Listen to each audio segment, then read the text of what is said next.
Eso. Mm, Creo que ya estamos grabando. Sí. Bueno, darle la más cordial bienvenida a este primer mini curso organizado por la sociedad. Eh, en el nombre del directorio, primeramente voy a darle las gracias a Felipe por aceptar nuestra invitación a ser parte de este ciclo de mini cursos 2023. Eh, bueno, Felipe es de la Universidad de Santiago, sacó su ingeniería, luego sacó su magíster y doctorado de la Pontificia Universidad Católica. Y bueno, hoy va a comenzar la primera clase o la primera sesión del curso de análisis de series temporales y sus aplicaciones en R, ¿ya? Eh, el profesor Felipe ahí manifestó que podían hacerle consultas en cualquier momento, ya si lo hacen por el chat, ahí nosotros las vamos a ir apoyando para ir respondiéndolo a medida que Felipe nos vaya diciendo. Y cualquier consulta tienen que levantar la manito para mantener el orden. El material fue enviado por el correo.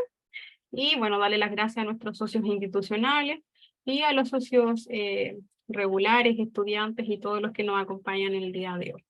Esta sesión y la otra sesión van a quedar grabadas y posteriormente van a ser subidas al canal de YouTube de las 8. Eso, Felipe. Muchas gracias y estamos aquí para cualquier cosa. Muchas gracias, Yolanda, por la presentación.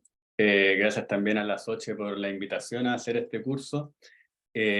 A Carolina, a Carol, a toda la directiva de la SOCHE.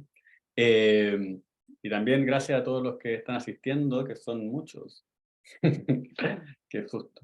Espero que la clase sea buena, que sea lo que esperan en el fondo. Yo voy a... es un mini curso de 2 sesiones y por lo tanto las cosas que vamos a ver las vamos a ver por encima en el fondo. Vamos a tratar de ver los métodos que usualmente se ocupan en serie de tiempo con distintas aplicaciones, enfocado particularmente en cómo implementar estos métodos en R, y por lo tanto espero que la clase sea como lo más didáctica posible. Yo tengo diapositivas y voy a hablar bien por encima de los métodos, pero lo más importante tiene que ver, en mi opinión, en el curso con la aplicación. Y ojalá que después de estas 2 sesiones puedan encontrar en el fondo alguna aplicación de serie de tiempo que les sea útil para sus problemas y que este en el fondo sea su primer paso para después meterse a estudiar algunos de los métodos de manera más profunda. Así que eso. Vamos a partir entonces con la primera clase. Los contenidos de esta primera clase son contenidos más bien estándar en términos de los contenidos que, por ejemplo, se ven en un curso de introducción a series de tiempo. Vamos a hablar, bueno, de los componentes que tiene una serie de tiempo, identificarlos. Vamos a introducirnos a los modelos ARIMA y a los modelos ARIMA estacionales. Vamos a mostrar cómo se hace un análisis exploratorio de series de tiempo, particularmente con el fin de estudiar la dependencia temporal que tienen los datos. Y vamos a mostrar 2 aplicaciones. Una aplicación en datos climáticos, donde vamos a preocupar los modelos ARIMA, y vamos a mostrar una aplicación también en series de tiempo financiera, donde vamos a ocupar modelos heteroscedásticos, modelos de heteroscedasticidad condicionada, que son los que vamos a mostrar en esta clase. Eso. Como dijo Yolanda, yo estoy abierto a escuchar cualquier duda que tengan durante la clase también. Me interesa que sea didáctica la clase, que podamos ir conversando, porque yo igual me canso después de hablar 1 hora de corrido, entonces si vamos interactuando, mucho mejor. Ahí levantan la manito y bueno, me imagino que, que Yolanda, Carolina o Carol me podrán ayudar después si es que alguien está haciendo una pregunta. Eso. Entonces, lo primero que hay que partir cualquier curso de serie de tiempo es explicando, en el fondo, que es una serie temporal. Y bueno, en el fondo estamos hablando de secuencias de valores, secuencias de observaciones, secuencias de mediciones que se realizan en el tiempo para medir cualquier fenómeno que sea natural o social, y que uno pueda asignar un valor numérico a esas mediciones en el tiempo. Lo importante es que este tiempo, en el fondo, inicialmente es un tiempo que es discreto, en el fondo que uno mide en periodos de tiempo definidos, con una frecuencia definida, y que bueno, después vamos a ver en la segunda clase que eso podría no ser discreto, sino que podría ser continuo, pero por hoy día los tiempos van a ser discretos y por lo tanto vamos a estar hablando de meses, de días, de años, etcétera. Y que ese tiempo es estrictamente creciente, o sea, el tiempo sí que está ordenado desde la primera observación en el tiempo más alejado hasta la última observación en el tiempo más reciente. Esta secuencia de observaciones es lo que nosotros vamos a llamar como serie de tiempo. Y Carolina levantó la mano. Sí, Felipe, disculpa, ¿podrías colocar en pantalla completa? Que yo soy Ok. como media ciega, entonces quizás... No hay problema. Pero esto es... Ahí sí. Perdón. Ahí sí.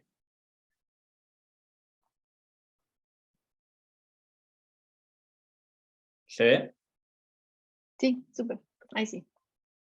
Ya. Entonces, una serie de tiempo puede tener, o uno puede identificar varios componentes en esta serie de tiempo. Los más estándar son el nivel o la media, la tendencia, que es el patrón de crecimiento o de decrecimiento de una serie de tiempo, la estacionalidad, que es el comportamiento cíclico o de repeticiones que uno puede observar en una serie de tiempo, cada cierto tiempo, que se da generalmente en los mismos periodos, en años, semanas o meses consecutivos, y una componente aleatoria. En la definición más estándar de serie de tiempo, uno asume que el nivel, la tendencia y la estacionalidad son determinísticos, por lo tanto uno los puede replicar de manera exacta en el futuro, y que todo lo aleatorio está en el ruido. Vamos a ver en los modelos que vamos a ver la clase de hoy día que vamos a poder definir estacionalidades y tendencias de manera aleatoria, que es además lo más estándar en términos de lo que uno ve en los datos. Ahora, esa descomposición, la descomposición más usual es una descomposición aditiva, en donde los componentes de nivel, tendencia, estacionalidad y aleatorio, que son n de t, t de t, s de t y epsilon de t de manera correlativa, se suman. Esto se conoce como modelo aditivo y por lo tanto en este modelo aditivo los componentes no interactúan y por lo tanto uno puede notar que la tendencia no tiene o no genera un impacto en la estacionalidad, porque cada uno se mueve de manera independiente. Pero también se pueden definir descomposiciones o modelos, en el fondo, que no sean aditivos, sino que sean multiplicativos, donde sí existen interacciones entre la tendencia y la estacionalidad.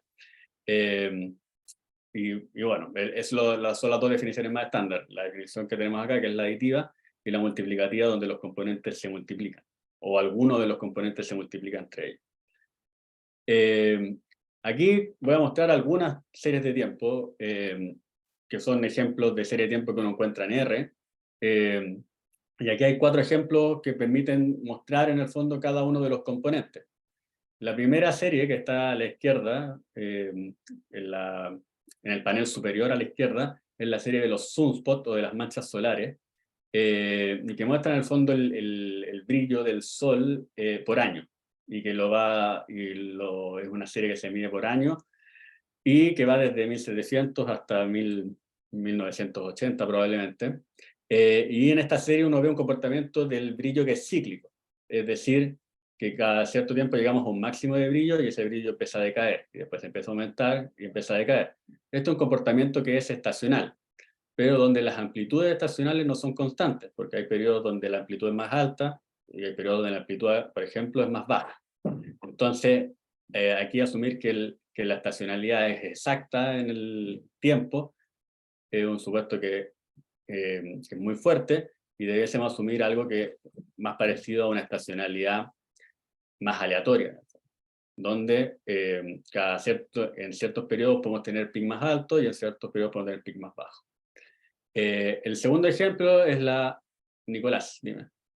Sí, una consulta. El tema de la estacionalidad que vemos acá en el primer gráfico, ¿cómo lo podemos ver rápidamente de que la serie efectivamente presenta estacionalidad? O sea, ¿lo vemos por los picos o algo que se repite a lo largo del tiempo? Eso no me queda claro.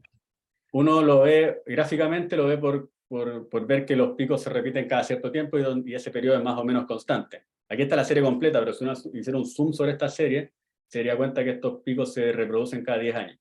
Entonces cada 10 Perfecto. años tenemos un pico.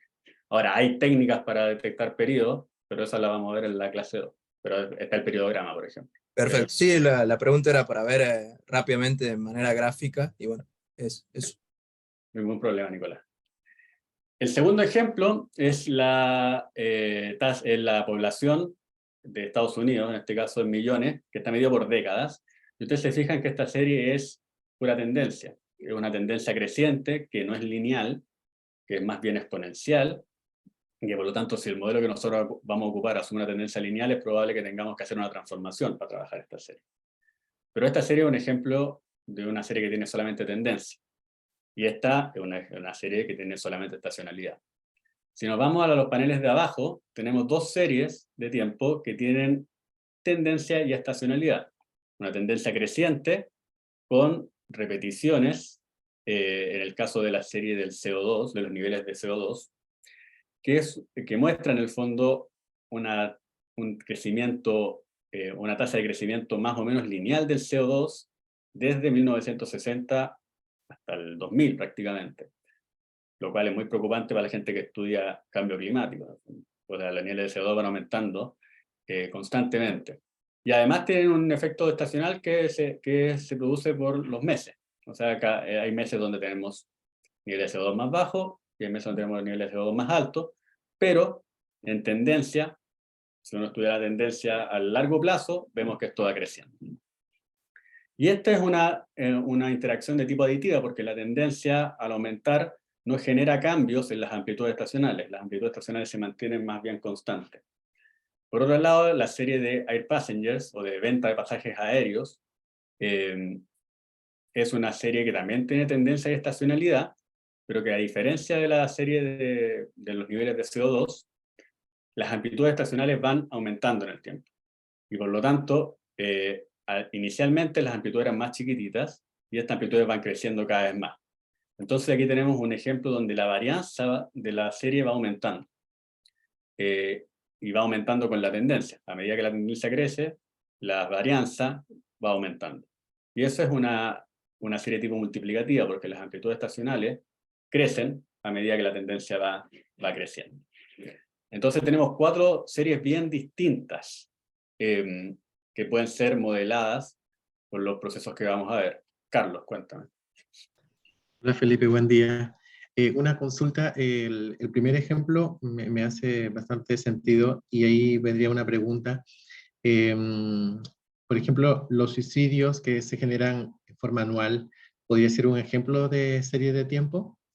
Porque también se presenta a veces un tema de estacionalidad y podría representar como un componente de serie de tiempo. Claro, o En sea, la parte social, no sé si conoces algo de ese tipo de ejemplo.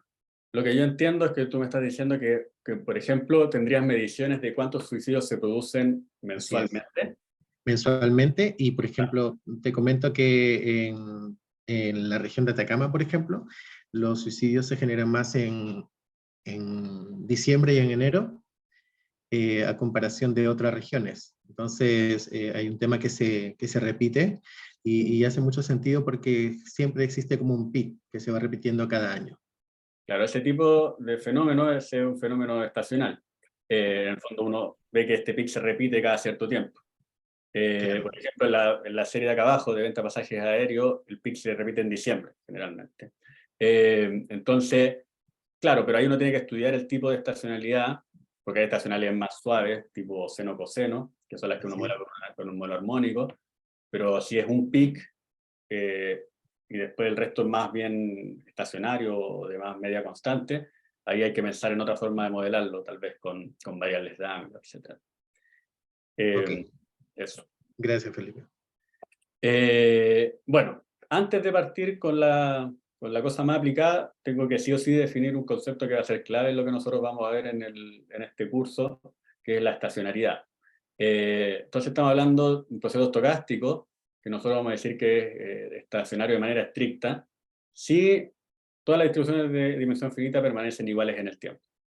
¿Qué quiero decir con esto? Que si yo tomo un subconjunto de datos, o tomo varios subconjuntos de datos de la misma dimensión, todos esos subconjuntos de datos de la misma dimensión van a tener la misma distribución. Eso significa que van a tener la misma media, la misma varianza, que todos los momentos van a ser iguales. Ese es el concepto de estacionariedad estricta, pero en lo más relevante significa que la media es constante y que la varianza es constante. Entonces, por ejemplo, las dos series que teníamos aquí atrás, que son CO2, por ejemplo, o Ice Passengers, no son estacionarias, porque la media va variando en el tiempo, y aquí la media y la varianza van variando en el tiempo. Entonces hay que hacer una distinción porque los modelos que vamos a ver, los modelos ARIMA, existen subconjuntos del modelo que son para series estacionarias, es decir, de media varianza constante, y para series que no son estacionarias, como por ejemplo series con tendencia. Y la estacionariedad estricta es una estacionariedad súper fuerte porque, como digo, son todos los momentos iguales, pero la estacionariedad débil es un poquito más relajada porque solamente asumimos que los dos primeros momentos son iguales. La esperanza y que la varianza son constantes en el tiempo, y además que existe una función, que es la llamada función de autocovarianza, que en el fondo depende solamente de la distancia entre las observaciones. ¿Sí? O sea, esa función de autocovarianza que mide el grado de dependencia de las funciones o de la serie, solo depende de qué tan separadas están esas observaciones. Si tenemos un proceso de ese tipo, estamos hablando de un proceso que es estacionario. Entonces, en serie de tiempo, algo que nos va a interesar mucho es estudiar la dependencia temporal de la serie de tiempo. Porque, a ver, el análisis de serie de tiempo principalmente radica en que nosotros tenemos datos que están ordenados en el tiempo y que esos datos tienen una dependencia temporal. Es decir, yo puedo saber o explicar el valor actual por los valores anteriores. A diferencia, por ejemplo, que en una regresión lineal, donde en una regresión lineal nosotros asumimos que los datos son independientes, que no existe una estructura de correlación. Aquí sí existe, y eso es lo que vamos a tratar de modelar de manera endógena. Vamos a partir de la misma variable, encontrar un efecto previo de tiempos anteriores que explique lo que va a pasar más adelante. Y aquí tengo 4 ejemplos de función de autocorrelación, que en R se puede calcular con esta línea de código que es súper simple. Uno tiene la serie, pone ACF, que es la función el código de la función de autocorrelación, y el número de lags que va a poner en el gráfico. En el fondo, el nivel de dependencia. Si se acuerdan de la definición anterior, esta distancia entre la observación T y la observación S es el lag que aparece en el gráfico acá. O sea, qué tan separadas están las observaciones. Entonces, el primer ejemplo, el ejemplo del ruido blanco. El ruido blanco es un proceso que no tiene estructura de dependencia, que es lo que uno espera encontrar en los residuos de un modelo. Y si ustedes se fijan, en este gráfico no hay estructura de dependencia porque la correlación en cero es 1, porque siempre es 1 la correlación en cero, pero todas las otras correlaciones están en esta banda de significancia, ¿sí? Que son las banditas azules. Esta banda de significancia es en un test univariado sobre cada una de las correlaciones, ¿sí? Y si estas barritas están dentro de esa banda, significa que para este lag no existe una correlación significativa, una autocorrelación significativa. Entonces, esto es lo que nosotros podemos encontrar en los errores de un modelo, no correlación, que toda la correlación está explicada por el modelo que estamos aplicando. Aquí tenemos otro ejemplo, que es el ejemplo de caminata aleatoria, que es todo lo contrario. Un ejemplo donde tenemos una correlación persistente, es decir, las correlaciones son altas para todos los lag, ¿sí? Es decir, la correlación entre una observación y la observación anterior es alta, y entre dos observaciones también es alta. Y este comportamiento de caída muy lenta es típico de series no estacionarias, de series con tendencia, por ejemplo. Series donde existe una alta dependencia entre el valor actual y el valor anterior. Y aquí hay otras correlaciones que son de procesos más típicas de procesos estacionarios, que yo le llamé ruido coloreado, porque en el fondo es un ruido, porque tiene media varianza constante, que es lo que uno espera de un ruido, pero con estructura de correlación significativa. Y esto es lo que se conoce como decaimiento exponencial. Decaimiento exponencial con una correlación positiva y decaimiento exponencial con una correlación negativa. Ambos casos son estructuras de correlación típicas de series de tiempo estacionarias. Ahora, para chequear globalmente, porque los test que están en la figura son test univariados, pero para checar globalmente que la estructura de correlación, o que no exista estructura de correlación, uno ocupa el test de Box-Ljung, que es el test típico que se ocupa para chequear que existe o no estructura de correlación en los datos, porque además es un test que corrige por el tamaño muestral. ¿Sí? El estadístico se pondera por el tamaño de la serie, a diferencia, por ejemplo, del test de Box-Pierce. Esta es la definición más estadística del test, que la pongo porque es un test muy relevante que vamos a ocupar de aquí en adelante, en el fondo. Pero ya cuando veamos la cosa más aplicable les voy a mostrar cómo se interpreta. ¿Sí? Eso, con la cosa más básica de serie de tiempo. No sé si hay alguna duda hasta ahí, ¿estamos bien? Ustedes me van diciendo. Pueden levantar la mano con confianza, ¿no? Vamos entonces a introducir. Nicolás, dime. Ya, si tengo una pregunta respecto a los gráficos anteriores, no sé si puedes volver a ellos, Estoy tratando al de de... los ACF. Sí, dime. Ya, con respecto a los dos gráficos que están abajo, ¿qué tipo de o qué diferencia se podría observar respecto a la forma en la cual se visualizan estos ACF? Imagino que el segundo, el que está a la derecha, al tener correlaciones negativas, implica un tipo de correlación específico. O sea, el modelamiento que se ocupa en ambos casos es el modelamiento a partir de un modelo estacionario. Y el mismo modelo te va a ayudar a detectar si esa correlación es positiva o negativa, porque el parámetro de correlación es un valor que se puede mover entre -1 y 1. ¿Sí? O sea, tú no tienes que, o tu modelo no cambia dependiendo de si ves estructura negativa o positiva, sino que lo único que tienes que chequear en este gráfico es si el tipo de estructura de correlación es de un proceso estacionario y por lo tanto tienes que ajustar un modelo que asuma estacionalidad, o tienes una estructura como este tipo, donde el modelo estacionario no va a poder explicar todo este nivel de dependencia. No sé si te respondí la pregunta. Sí, bien, gracias.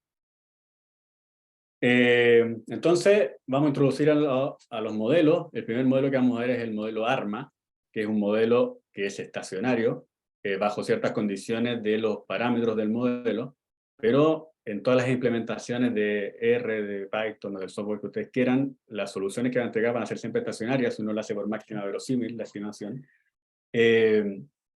Entonces, vamos a asumir por simplicidad que este proceso es estacionario.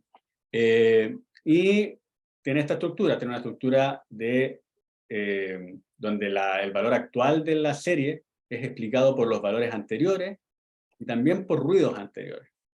Esa es la estructura del modelo ARMA, donde el ruido es supuesto ruido blanco. Entonces, si no chequeamos nosotros que el proceso tenga los errores tipo ruido blanco, entonces este supuesto que es vital para el modelo no se va a cumplir, y en el cual se basa toda la teoría.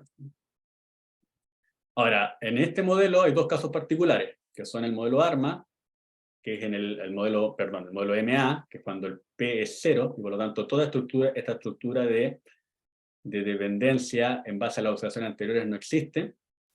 Y si Q es igual a 0, el modelo que tenemos arriba se va a reducir a un autorregresivo, y toda esta estructura de errores no va a existir, que son los dos modelos más estándar que uno aplica en serie de tiempo, el autorregresivo y el de medias móviles.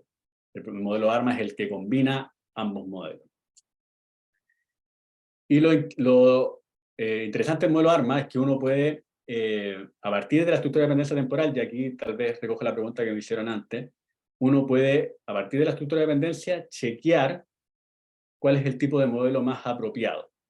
Y para eso uno ocupa dos gráficos, la ACF, que es el gráfico que le expliqué antes, y la PACF, que es la función de autocorrelación parcial, cuya diferencia entre la correlación y la correlación parcial es que la autocorrelación parcial es una correlación entre errores, mientras que o entre ruido, y la correlación y la autocorrelación es la correlación entre observaciones. ¿Sí? Entonces, bajo esta tablita uno puede definir el tipo de modelo. Por ejemplo, en el panel de la izquierda, que son estos dos gráficos, muestro la ACF y la PACF de una R1 con un parámetro de 0.8. Ustedes se fijan, la ACF tiene decaimiento exponencial. Entonces uno ve que en la ACF esto decae exponencialmente. Y en la PACF, todas las correlaciones para K mayor que P son 0. Por lo tanto, vamos a ver que solamente sale una barrita, que es esta de acá, que va a ser de nivel alto, y todas las otras están dentro de la banda de confianza. Por lo tanto, este tipo de estructuras es las que uno encuentra en un proceso autorregresivo de orden 1.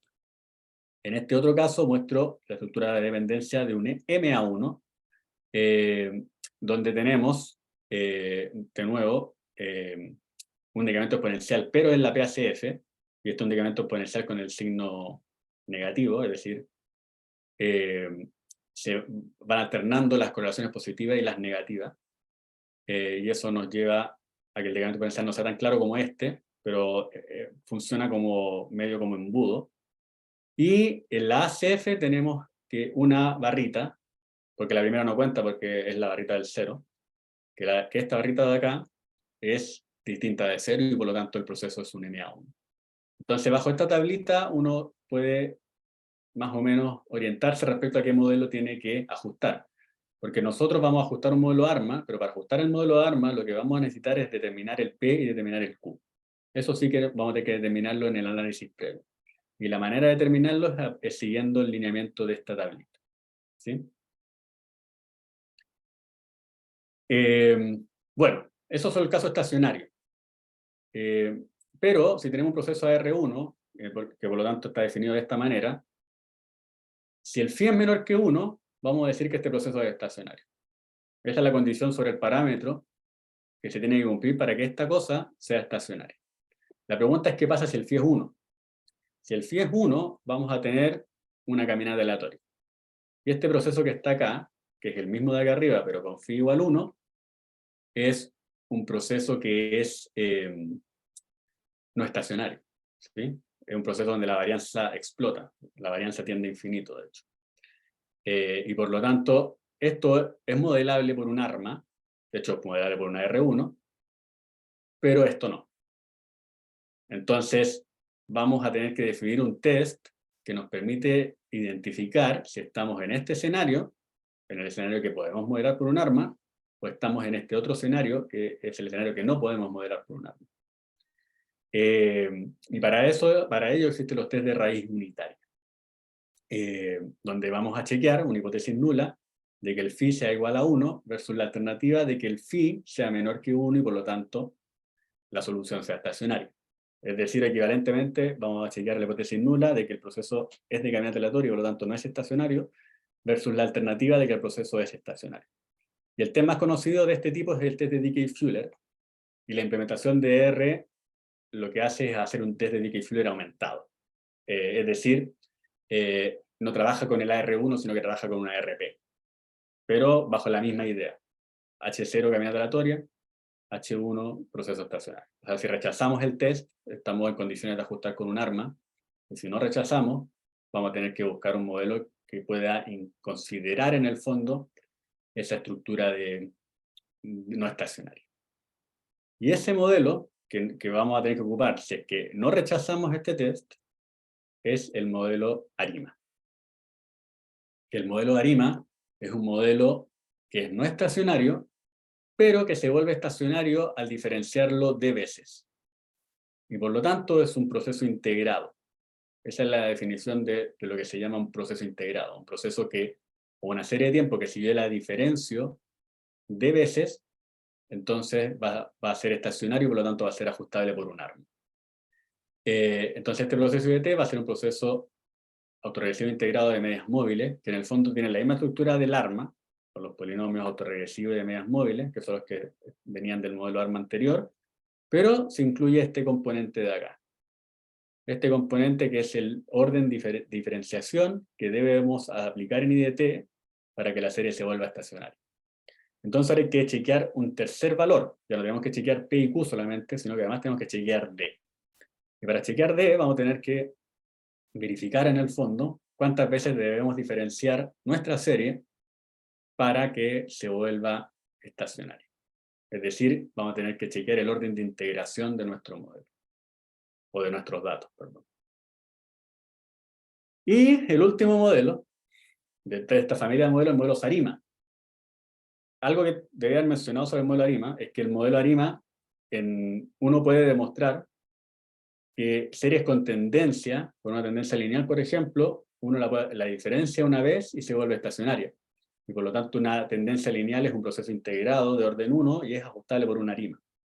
Todas las series con tendencia, lineal, cuadrática, cúbica, de algún grado polinomial, uno las puede ajustar por un modelo ARIMA. Por lo tanto, el modelo ARIMA se asocia mucho a series con tendencia, y particularmente a series donde esa tendencia no es determinística, sino que es más bien aleatoria. Y eso me permite conectar con el SARIMA, donde además de la componente de tendencia, que sería este orden de diferenciación de minúscula, aparece un orden de diferenciación de mayúscula que corresponde a la estacionalidad, o al problema de raíz unitaria, pero en el periodo de la serie, que en este caso es S. Entonces este modelo SARIMA incluye tendencia e incluye estacionalidad. Entonces, si uno pudiera clasificar estos modelos, tenemos el ARMA, que es un proceso estacionario, y por lo tanto tiene media varianza constante, y por lo tanto no entra ni un proceso con tendencia, y tampoco la mayoría de los procesos estacionales. El ARIMA, que es un modelo que ya incluye tendencia, y el SARIMA, que incluye tendencia y estacionalidad.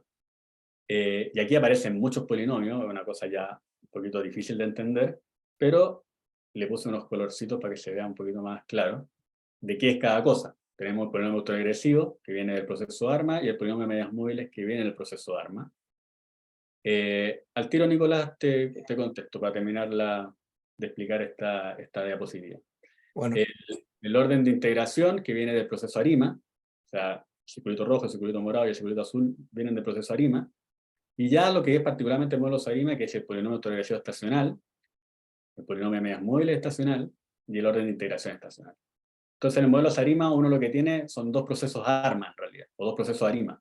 Un proceso ARIMA para la serie correlativa, y un proceso ARIMA, otro proceso ARIMA para la serie, pero en sus periodos, o para la serie que se repite mes a mes. Por ejemplo, si yo tengo una serie mensual, yo esa serie podría tomar todos los eneros y hacer un modelito, ARIMA. Y además tener una serie correlativa que me vea dependencia entre enero, febrero, marzo, abril. Esa es más o menos la idea del modelo SARIMA, que en realidad uno tiene una ARIMA para toda la serie, y también tiene una ARIMA para la serie de cada mes. Para la serie de enero tengo una ARIMA, para la serie de febrero. Y uno lo que asume es que esos ARIMAs son todos iguales y por lo tanto se pueden unir en este modelo. Ahora sí, Nicolás. luego de haber diferenciado la serie, la ARIMA y el SARIMA ya se convierten en procesos estacionarios. No, es que, claro, es un poquito engañoso eso, y yo sé que uno tiende a confundirse. Pero claro, uno tiene, nuestra serie es IDT, ¿sí? Es esta. Sí, Esa serie yo la diferencio de veces para que sea estacionaria en el caso de la ARIMA, y D minúscula y D mayúscula veces para que sea estacionaria en el proceso SARIMA. Pero uno hace eso para chequear el valor de D chico y D grande. Pero en términos, o cuando uno ya va a modelar la serie, uno no modela esa serie diferenciada, sino que uno modela la serie original que no es estacionaria. No sé si me explico. Por lo tanto, los datos que va a ingresar a este proceso son datos no estacionarios, y que dentro del modelo se van a volver estacionarios después de aplicar estas dos diferenciaciones. No sé si me explico. perfecto. Entonces que el ARIMA y SARIMA son estacionarios, los modelos. Los modelos no son estacionarios. Voy a volver al caso anterior. IDT es una ARIMA. Sí, IDT no es estacionario. Pero XDT, exacto. que en el fondo es la transformación sobre IDT, sí es estacionario. Pero Perfecto. lo que es ARIMA es IDT, no XDT. No sé si me explico. Ahora sí, sí. Gracias. De nada. Ya. Yo sé que esta parte es densa y es muy difícil de explicar en una clase de 10-15 minutos. Así que lo más interesante, insisto, va a ser aplicarlo. Y voy a aplicarlo, y para aplicarlo vamos a definir un esquema de cómo aplicarlo, que es en el fondo la metodología de Box y Jenkins. En el fondo es la que me da pasos de cómo ir aplicando estos métodos. Este diagrama, el que aparece en el libro de Box y Jenkins, que está definido por 5 pasos. Primero, postular una clase general, o sea, qué tipo de modelo vamos a postular. Se va a postular una ARIMA, un SAIMA, dependiendo de si tenemos tendencia, tenemos estacionalidad, o tenemos solamente un proceso estacionario.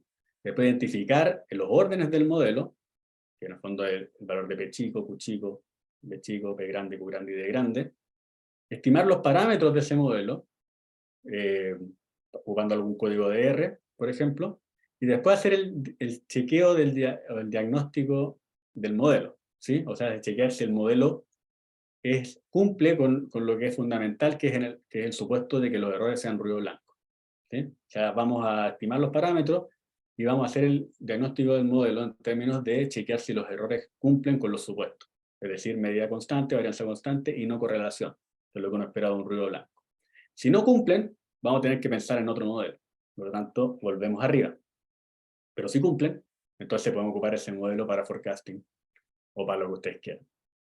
Ese es el esquema de Box y Jenkins. Ahora ese esquema es un esquema que se hizo en 1970, más o menos, entonces tiene muchos años de historia. Y a mí me gusta más algo como de esta onda, que es un poquito más ingenieril, si quieren, un poquito más de machine learning, que más o menos la misma idea, pero que después de chequear si el modelo es adecuado y por lo tanto si cumple los supuestos, uno lo que debiese pensar es si este modelo es capaz de generar predicciones buenas, hacer un buen forecasting, por ejemplo. Entonces, después de que chequeamos que el modelo es adecuado, hacemos una generación de forecast y las controlamos con una nueva observación. Es decir, generamos el forecast, por ejemplo, del año 2023, y cuando terminemos el año 2023, vemos los valores que ocurrieron en el 2023. Y comparamos cómo eran nuestras predicciones, nuestro forecast, versus los valores que realmente tuvimos. Y ahí chequeamos, el modelo cumple con los supuestos, pero además el modelo genera predicciones razonables para los valores futuros de la serie. Y ahí lo que estamos chequeando es si el modelo es estable o no. Y si no, volvemos arriba. ¿Y por qué uno hace esto? Porque uno puede fácilmente tentarse a sobreajustar el modelo. Porque yo les puedo garantizar de que si ustedes tiran un SARIMA con con un P de 5, con un Q de 5, con valores muy altos del orden del modelo, el modelo se va a ajustar fantástico y probablemente le quites toda la dependencia temporal. Pero después, para generar predicciones a futuro, es probable que haga predicciones no muy buenas, porque es un modelo que va a estar muy sobreparametrizado. Que es el meme de que cuando uno sobreajusta, que en el fondo uno hace una casa para un perrito, pues la hace exactamente igual al perro, y por lo tanto ningún otro perro va a poder entrar a esa casa. Esa es como la idea del sobreajuste. Si uno hace el modelo demasiado específico para los datos que uno tiene, si cualquier variación de los datos distinta a lo que ya teníamos, va a hacer que las predicciones sean horribles. Por lo tanto, uno tiene que hacer una estimación y después chequearse con el forecasting si esas predicciones mantienen el nivel de error que nosotros estábamos observando al entrenar el modelo. ¿Sí? Ya, ahora sí que nos vamos a la aplicación. Los paquetes que vamos a ocupar para aplicar nuestros métodos va a ser TCA, que es el paquete o la librería que sale en el libro de Cryer y Chan. El ASTSA, que es la librería que sale en el libro de Chunwich y Stoffer. La librería Forecast, la librería FUnitRoots, que es la que se ocupa para chequear raíz unitaria, y las últimas dos va a ser para la segunda aplicación, que es la librería RuGarch y la librería LMTest. ¿Sí? Entonces, la serie que voy a ocupar en esta clase es la serie de la temperatura promedio de la estación Arturo Merino Benítez en Chile, que es una serie de temperaturas medidas mensualmente entre enero del 76 y abril del 2023. Es una serie que claramente tiene estacionalidad, y que esa estacionalidad no es perfecta. Es decir, las amplitudes estacionales no son siempre iguales, sino que hay momentos donde esa amplitud es más grande, como acá, por ejemplo, llegamos a temperaturas más altas, o acá donde no llegamos a temperaturas tan bajas. Pero sí, claramente las temperaturas se repiten en el tiempo. O sea, tenemos un comportamiento estacional, ¿sí? Que es evidente en el gráfico. Solo para comentarles, el material que está disponible en la página está los datos, esta serie, la base de datos, y está el código para replicar los resultados que yo voy a mostrar acá. Así que si quieren pueden ir corriendo también los resultados y chequear lo que yo les estoy mostrando. Lo primero que uno hace, que muchos hacen, es que en el paquete forecast de R existe una función que se llama autoarima.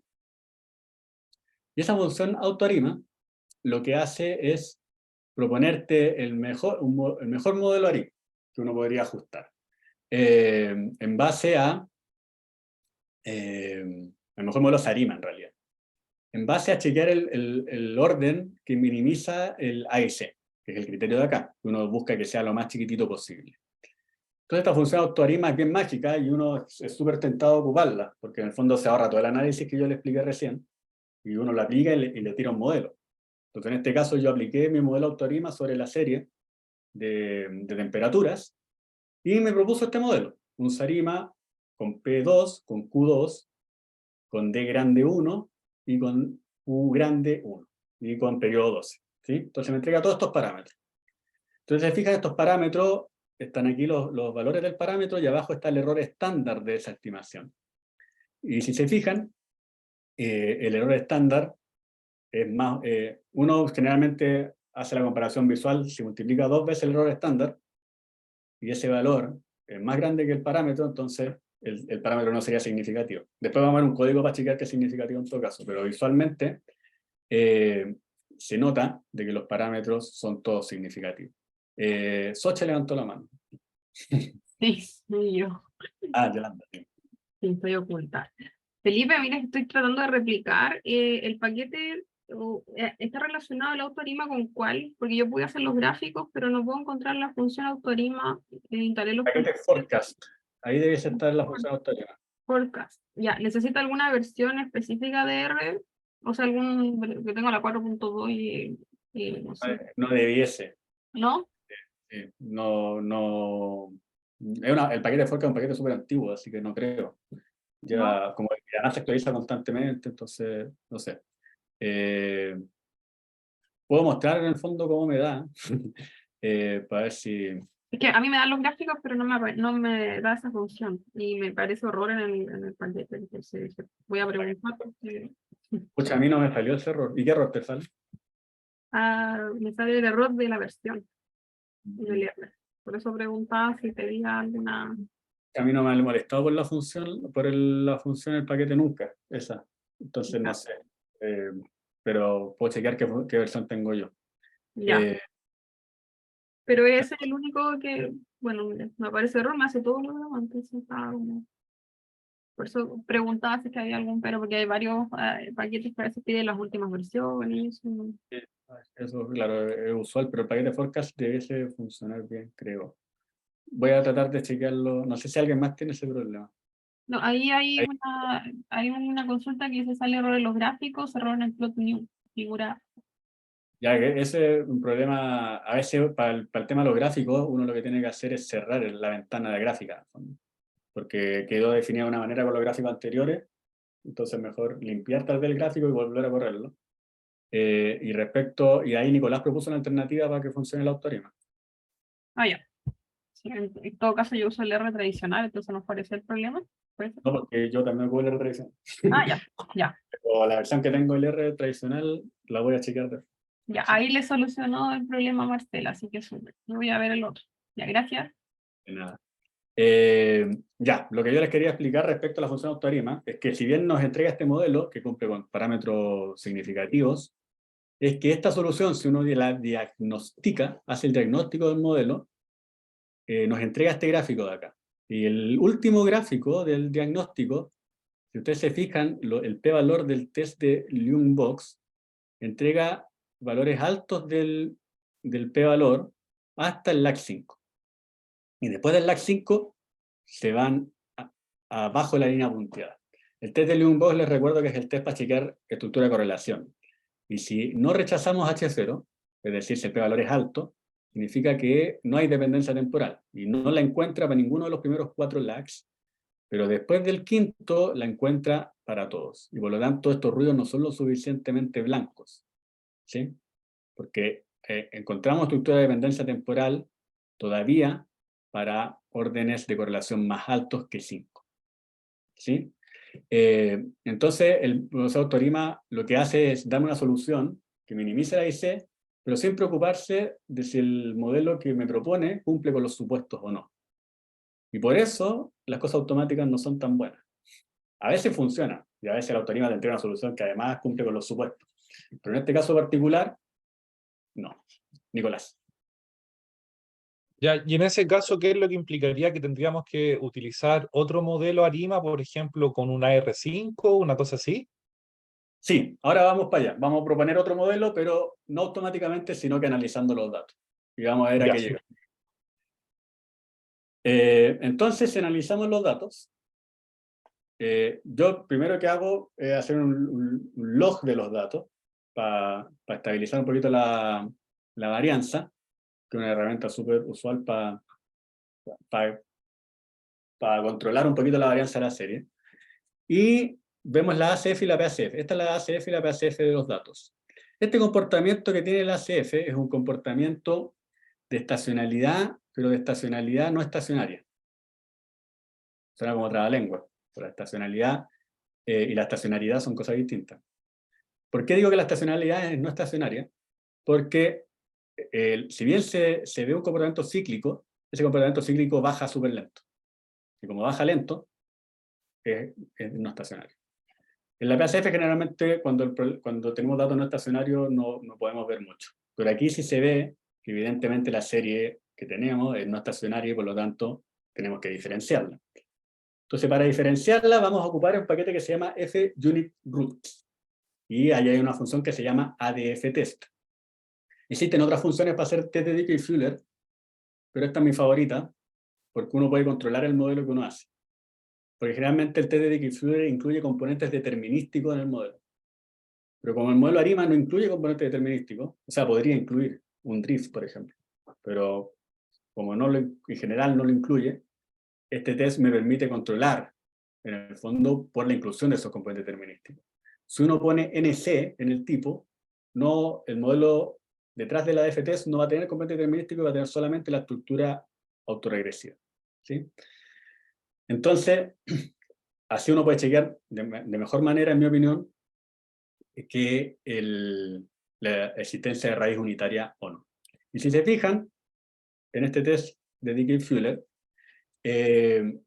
los datos, el lag1 y el lag12, que son los que uno chequea generalmente, que es la raíz unitaria de orden 1, que es la raíz unitaria para determinar el d pequeño, y la raíz unitaria de orden S, que es para chequear la raíz unitaria del periodo de la serie, en ambos casos el p-value es mayor a 0.05.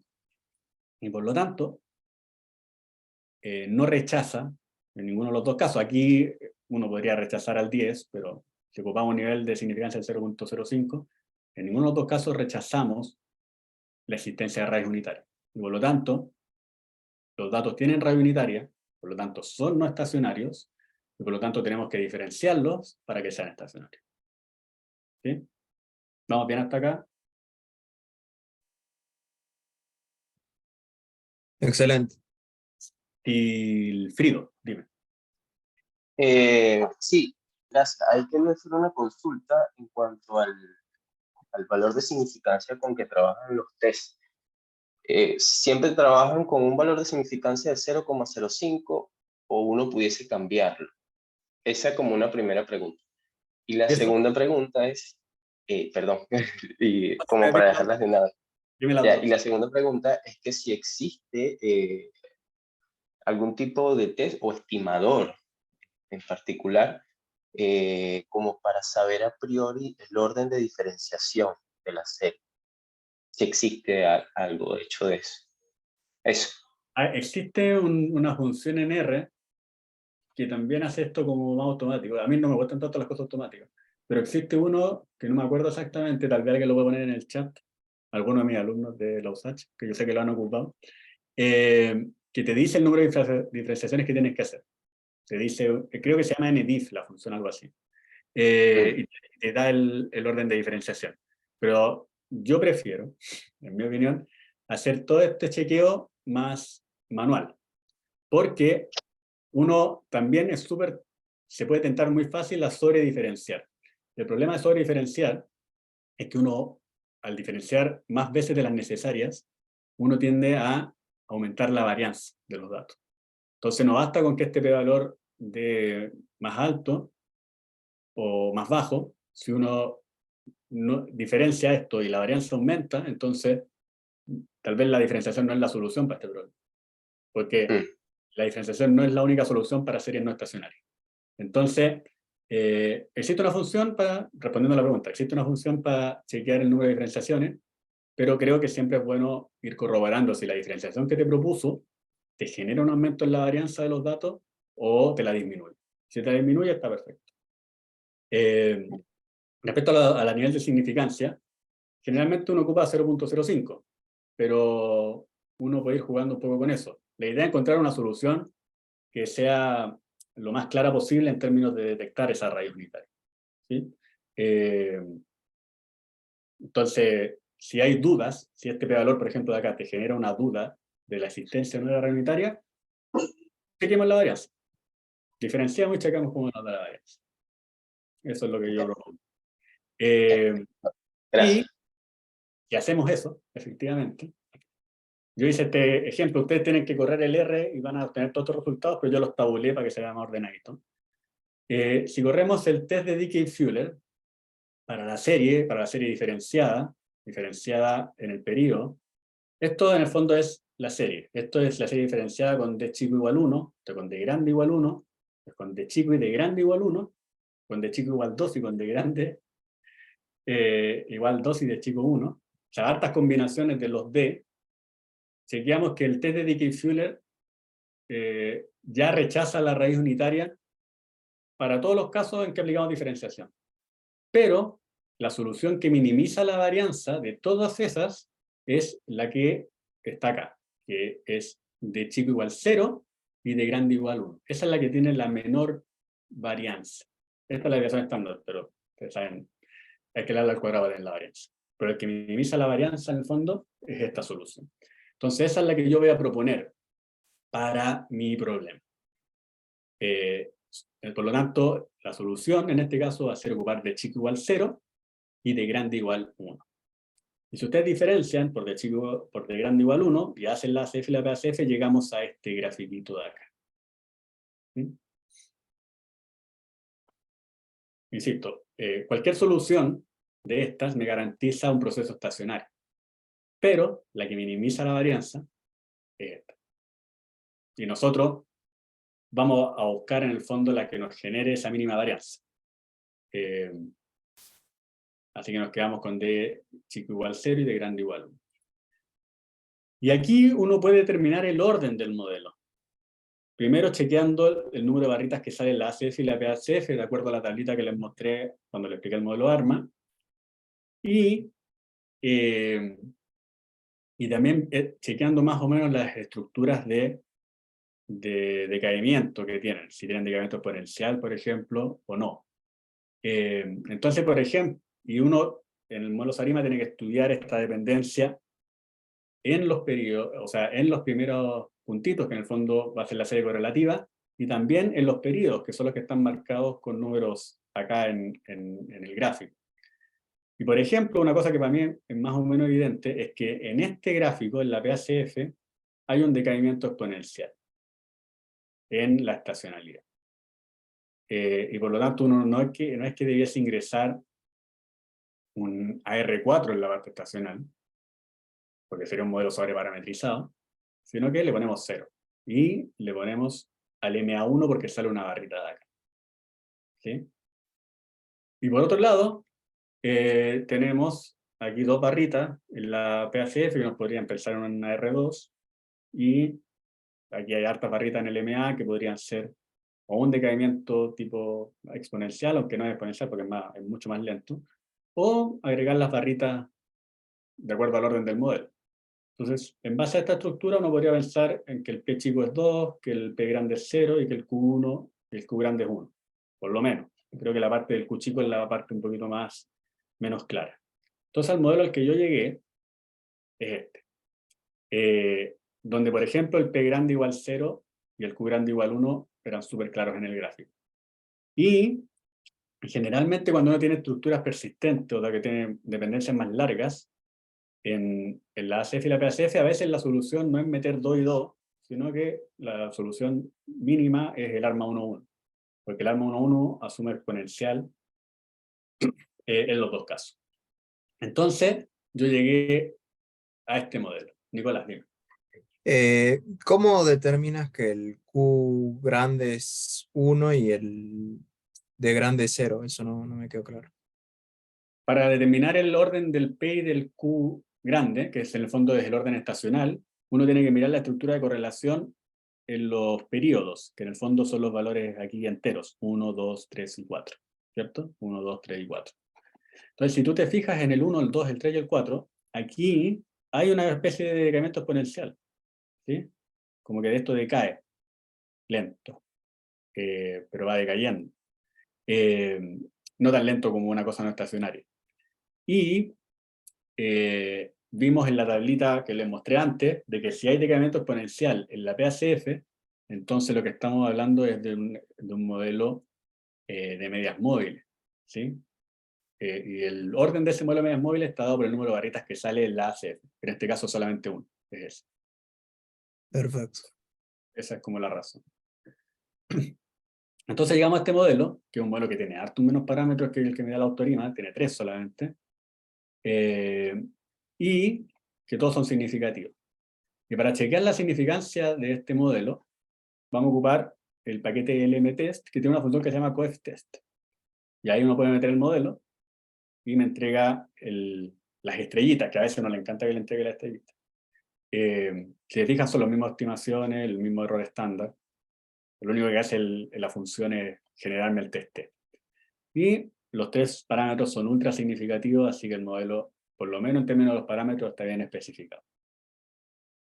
Y si ustedes chequean el test de Box-Ljung ahora, existe muchas más observaciones o mucho más lag significativo o donde el p-valor del test de Ljung-Box es mayor al nivel de significancia. Y por lo tanto, no rechazamos H0. De hecho, es más alto que la barrita para todos, menos para S. Está ahí. Pero el orden 24 es un orden demasiado alto. O sea, podríamos agregar en el fondo un segundo parámetro acá. Pero si ese valor no nos genera una ganancia relevante, tampoco es tan preocupante porque por lo menos tenemos garantía de que en las primeras 20 tiempos hacia atrás no existe ningún tipo de dependencia. Entonces este modelo, si ustedes se fijan en el test de Box-Ljung, que en el fondo nos dice la blancura de los ruidos, son mucho más blancos estos errores que los errores del modelo que proponía el autor. ¿Sí? Vamos bien, ¿cierto? A todo esto no lo mencioné, pero la función para hacer el diagnóstico del modelo es tsdiag. En tsdiag uno pone el modelito y el comando gof.lag es el número de lag que uno va a reproducir en el gráfico. ¿Sí? ¿Cuántos p-valores va a mostrar este gráfico? ¿Alguna duda? ¿Vamos bien? No sé cómo vamos de tiempo, pero... Vamos bien. Estamos 2:30 ya. Pero, Escucha, Todo bien. pero vamos bien. pero nadie tiene otro... Aquí Diego tiene una pregunta. Dime yo. Yo tengo una pregunta respecto a la salida computacional que salió antes acerca del valor de los parámetros del modelo ARIMA. Ahí aparece ARIMA 1, perdón, la parte A que corresponde al 1 y el 0 la diferenciación que en este caso no va necesaria y el 1 la parte MA1. Eso. Pero la otra parte, la parte multiplicativa que se multiplica, sí, debería aparece que es 1 y 1, el otro 2. Pero abajo en el resultado del test me aparece, o sea, sale tan solo un parámetro. ¿Qué pasa con el otro parámetro que también es 1? Aquí esta triada, en el fondo, este vector de dimensión 3 o de largo 3, tiene tres elementos, el P, el D, que es el del medio, y el Q. Entonces, el primer vector de largo 3 nos dice el orden de la parte no estacional, que en el fondo nos está diciendo que hay un P, que hay un Q, pero que no hay un D. Es decir, esa serie no se diferenció. Y por lo tanto eso nos genera dos parámetros. Nos genera el P, que es el AR1, y nos genera el Q, que es el MA1. El segundo vector de largo 3 también es P de Q, pero en la estacionalidad. Tenemos el orden autoregresivo, el número de diferenciaciones para la estacionalidad y el orden de la parte de medias móviles. Entonces este uno que está acá nos dice que tuvimos que diferenciar una vez la serie para que fuera estacionaria, pero eso nos genera un parámetro, ¿sí? Los parámetros solo los genera el P grande y el Q grande. Y por lo tanto, en términos de los parámetros, el único uno que nos genera un parámetro es el último. Y ese es el parámetro de medias móviles, que está acá. ¿Sí? No sé si me explico. Sí, ahora sí, lo entendí. Muchas gracias. Nicolás. Ya, tengo una pregunta que quizás puede ser un poco compleja. Mirando ese mismo modelo, cuando analizamos el P, el D y el Q mayúscula, vemos que tiene este valor 1, ¿cierto? Eso quiere decir que tiene una dependencia con el dato del año anterior, ¿no?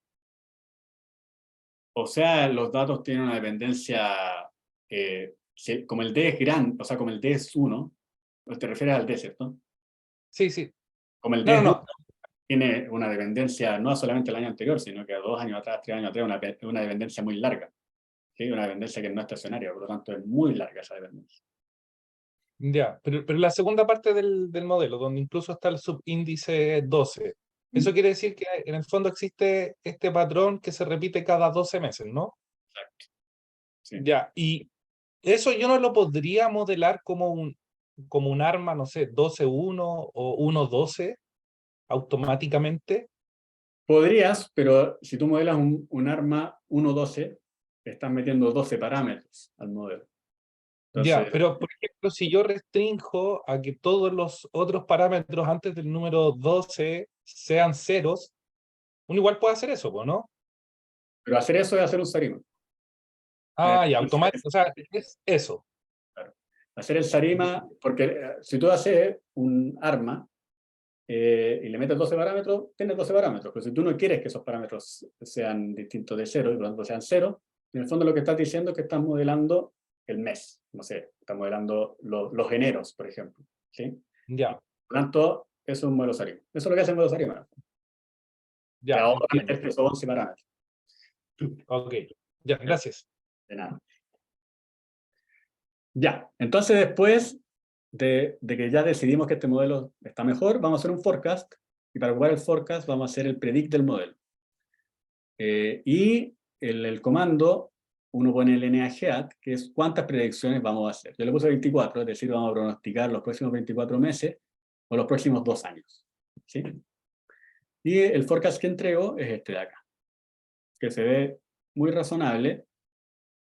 Y están las banditas de confianza en las líneas azules. Se ve perfecto.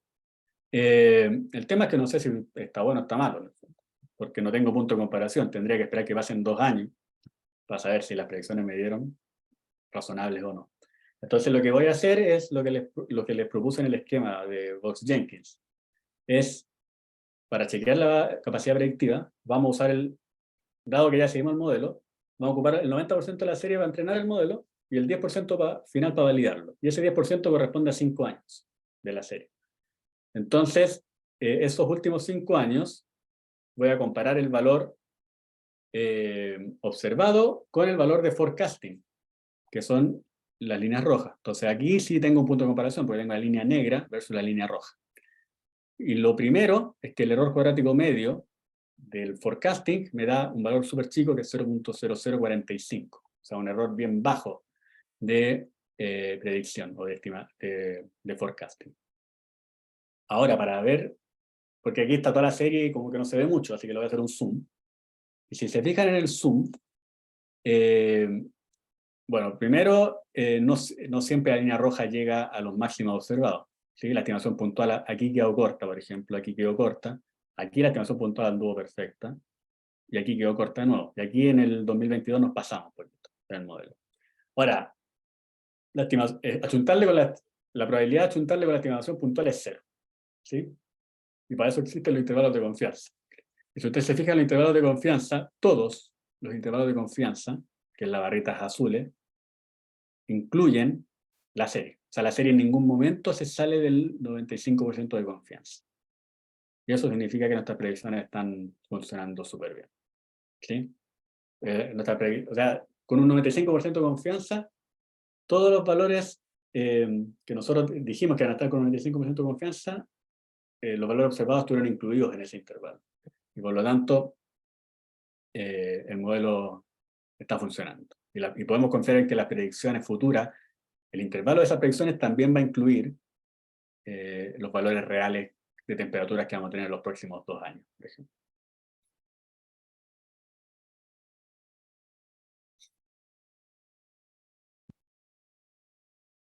¿Sí? Sochi.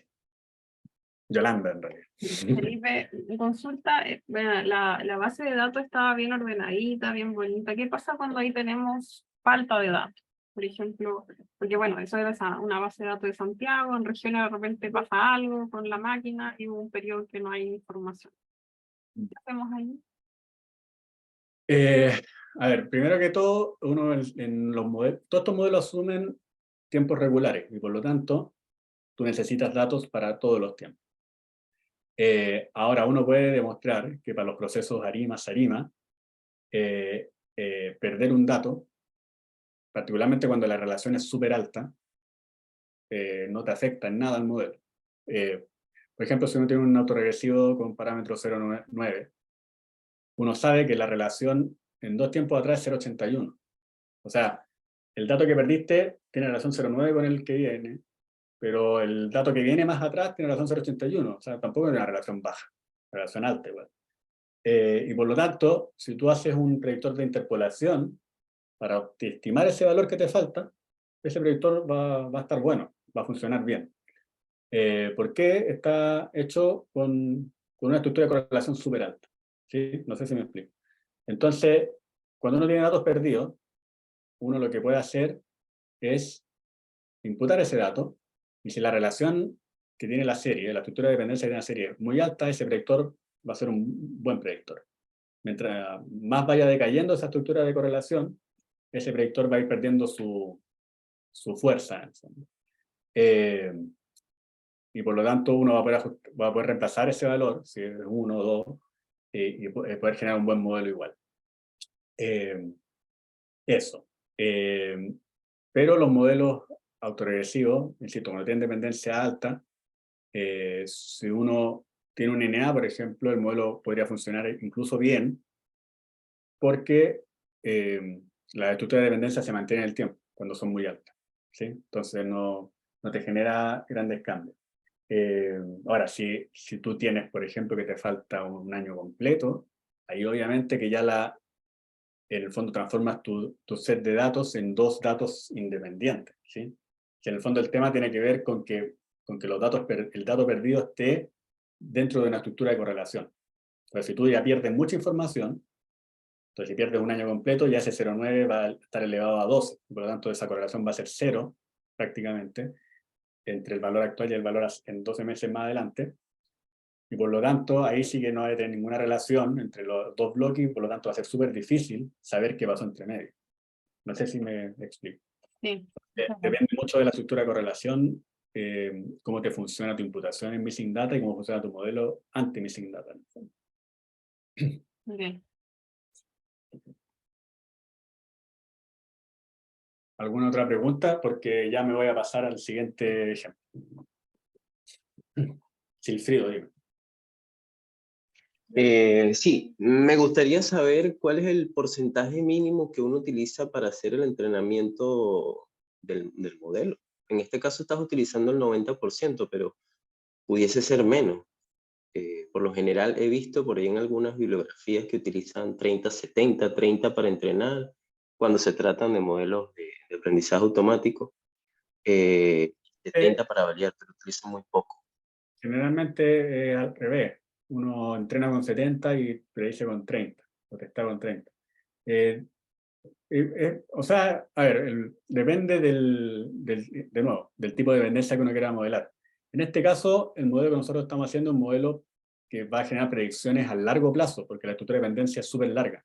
Entonces tenemos una estructura de dependencia tan larga que podemos hacer un modelo a largo plazo que va a funcionar bien. Y por lo tanto podemos chequear, tomando un test más grande, de que el modelo va a funcionar bien igual. Pero a veces las predicciones a largo plazo no son las mejores. Por ejemplo, los procesos ARMA son procesos que estiman a corto plazo. O sea, te generan una o dos predicciones buenas y después ya el modelo no funciona tan bien. Entonces, depende del modelo que tú hagas y del tipo de predicciones que tú quieras, cómo vas a considerar el entrenamiento y testeo. Si tú haces un SARIMA, puedes darte el lujo de que tu test sea más grande y aún así mantener el nivel de predicción. Si tú haces un AR, es muy probable que ya el segundo año tu nivel de predicción ya sea bajo. ¿Sí? Entonces, en este tipo de casos, que son series de tiempo, uno tiene que chequear, en el fondo, tomando el tamaño, distintos tamaños de test, hasta dónde el poder predictivo funciona, en el fondo. Porque el grado de dependencia va disminuyendo en el tiempo. ¿Sí? Entonces tú te puedes dar un test de un año y funcionar bien, pero el segundo año ya no funciona bien. ¿Sí?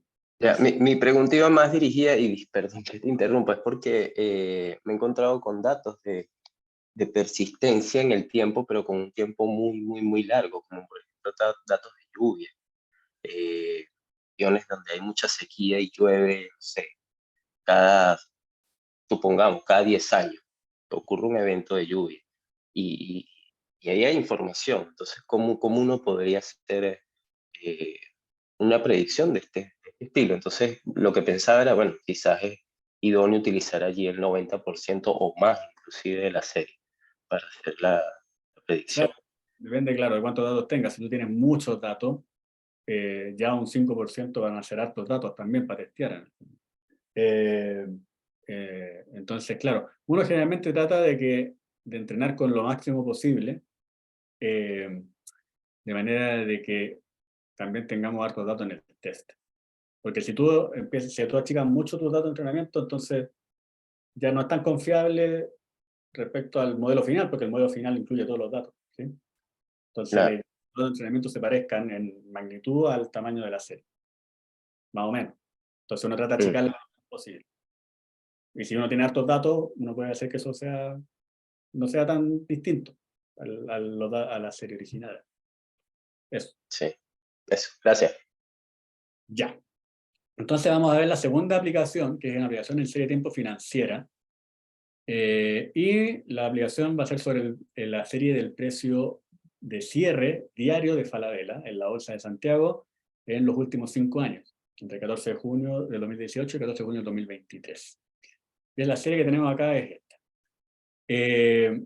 Esta serie, tiempo financiera, bueno, primero generalmente no son estacionarios, y por lo tanto uno lo que hace, y además son difíciles de modelar, porque esto es súper caminata aleatoria, o sea, tiene mucha estructura de caminata aleatoria, y por lo tanto el modelo ARIMA tampoco, o sea, podría no funcionar tan bien, porque el modelo de caminata aleatoria es un modelo que no tiene parámetros ni autorregresivo ni de medias móviles. Entonces uno generalmente lo que hace en serie de tiempo financiera es trabajar no con la serie, sino que trabajar con el retorno. Entonces, si uno tiene el precio de un activo, el precio de una acción, uno puede definir el retorno en base a esta variación simple, ¿sí? El precio actual menos el anterior dividido el anterior. Pero lo más común es trabajar con el retorno compuesto continuamente, porque en el fondo la definición de ese retorno compuesto continuamente es el logaritmo de la diferenciación. O sea, perdón, la diferenciación del logaritmo. Y que son dos herramientas que se ocupan mucho en serie de tiempo. De hecho, en el ejemplo que ocupamos antes, yo hice esas dos cosas, hice el logaritmo de la serie y la diferencié. Entonces, hacer eso es súper estándar en serie de tiempo. Y ese retorno mantiene las mismas propiedades que el retorno simple. Entonces, generalmente, en serie de tiempo financiera, uno trabaja con retornos, particularmente con el retorno compuesto continuamente, que se define de esta manera. En la diferencia del logaritmo. Entonces, el retorno compuesto continuamente para la serie de Falabella es este. Esta es la serie, que es una serie estacionaria, en media. La media es constante. Que además es estacionaria en varianza. aunque no se crea. El problema es que la varianza de la distribución condicionada, esa no es constante en el tiempo. Entonces, los modelos que uno ocupa para este tipo de series son los modelos de heterocedasticidad condicionada, que se basan en el trabajo de Engel, que es un trabajo que le permitió a Engel ganar el premio Nobel en Economía, que en el fondo detectar los hechos estilizados de series de tiempo financiera. Y esos hechos estilizados, o sea, cosas que uno generalmente va a encontrar en series de tiempo financiera, son estos tres. Primero, que las series de tiempo financiera no tienen estructura de correlación en los retornos. Por lo tanto, el nivel de predicción es nulo. Es decir, si uno modela esto con un arma, todos los parámetros van a ser cero, prácticamente. Además, tienen colas pesadas. Y por lo tanto, el nivel de kurtosis de los datos es más alto que el de una normal. Por lo tanto, un modelo normal no va a poder ajustar bien las colas de esta serie. Y si ustedes miran el grafiquito de nuevo, ustedes se fijan que, por ejemplo, aquí tenemos un valor súper alejado de la media, que genera una cola muy pesada. Y el tercer punto es el agrupamiento de volatilidad. Uno puede encontrar en esa misma serie clústeres de volatilidad, periodos donde hay más volatilidad, que están asociados a periodos donde hay más incertidumbre respecto al precio.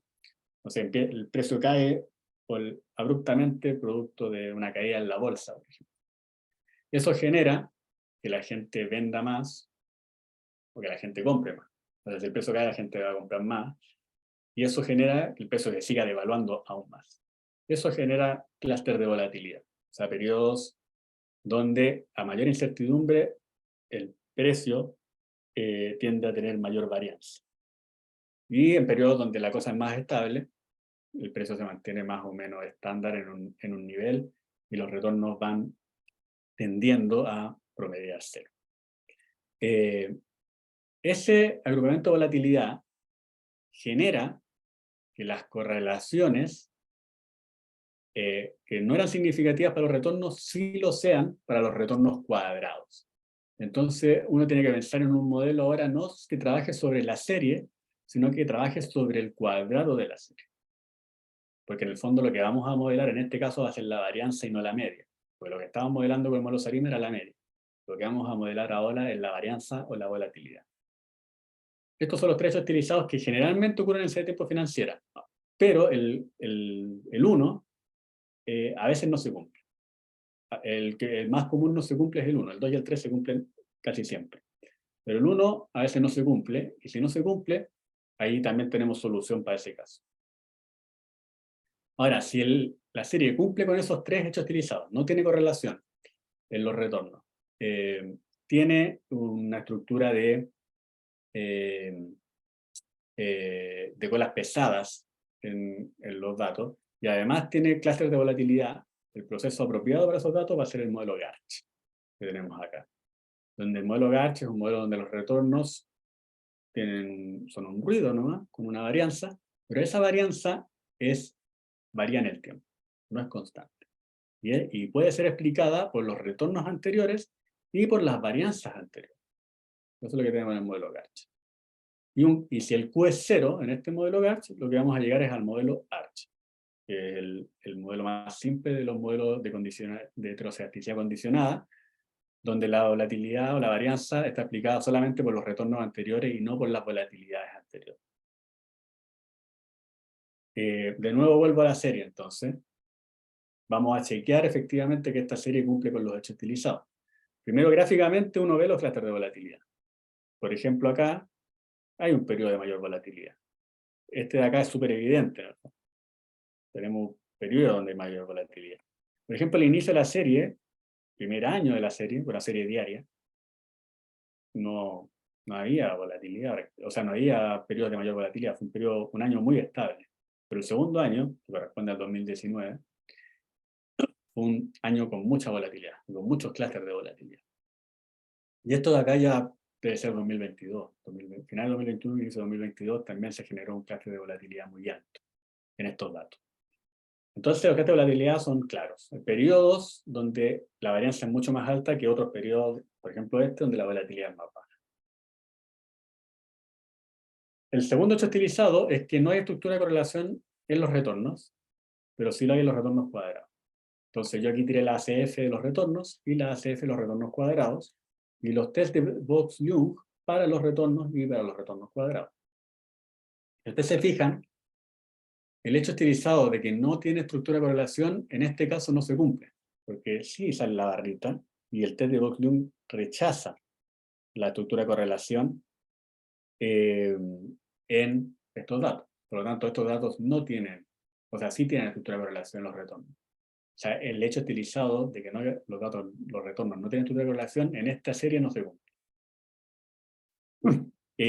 Y en los retornos cuadrados, uno sí encuentra estructura de correlación. De hecho, si uno mira de nuevo el test de Box-Young, de nuevo rechazamos. Y por lo tanto, existe una estructura de correlación en los retornos cuadrados. Ahora, ¿qué pasa si este no se cumple? El modelo Garche no va a funcionar. Y vamos a ver cuál va a ser la solución a ese problema. Y finalmente está la distribución de los retornos, que sirve para estudiar las colas pesadas. Hacen un gráfico, un histograma, un gráfico de densidad, y el cucuplot. Y ustedes se fijan en el cucuplot, que en las colas los puntos se alejan de la normalidad. ¿Sí? Se van más arriba de la normalidad y más abajo de la normalidad. Por lo tanto, los datos evidentemente tienen colas pesadas. Entonces, estos datos sí tienen clases de volatilidad, tienen colas pesadas, y el único hecho estilizado que no se cumple es el hecho estilizado de la estructura de correlación, que sí encontramos estructura de correlación en los retornos. ¿Qué pasa si encontramos esa estructura de correlación?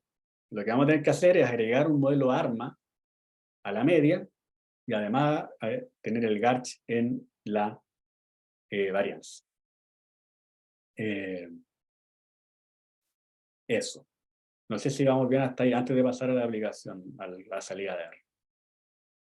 ¿O tienen alguna duda? Felipe, hay una consulta en el chat que Juan Martínez dice: ¿qué opinas si esos valores picos de la serie son datos perdidos o en su defecto datos no atípicos? ¿Aplicaría Dummy o utilizaría otra comprobación en los datos?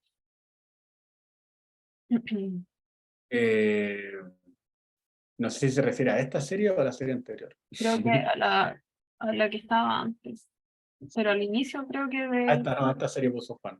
Sí. Si hay datos perdidos, es que en este, a ver, el tema acá es que a ver, estos datos de los retornos tienen media cero, ¿sí? Entonces, si yo estimo con un predictor de interpolación, el predictor va a ser cero, ¿sí? Entonces, el predictor de este modelo no va a llegar a estos picos, no va a llegar. Lo que va a llegar va a ser el intervalo, y el intervalo va a llegar porque la volatilidad que vamos a estimar en este periodo va a ser más grande, ¿sí? Entonces, aquí uno se tiene que olvidar un poquito de la estimación puntual. La estimación puntual va a tener media cero. Entonces, claro, entonces te refieres más a los precios que a los datos. Porque me dice Juan que antes de realizar análisis habría que tener claro si los datos están correctos. Sí. No sé tan bien a qué te refieres, Juan. Pero claro, los datos originales, porque el retorno no lo calcula de los precios. Los datos originales son estos. Estos son los datos que uno saca de la bolsa de Santiago, ¿no? Uno los baja de la bolsa de Santiago y aparecen estos datos. Luego uno lo encuentra en Yahoo Finance, en realidad. Yahoo Finance tiene todos estos datos. Y,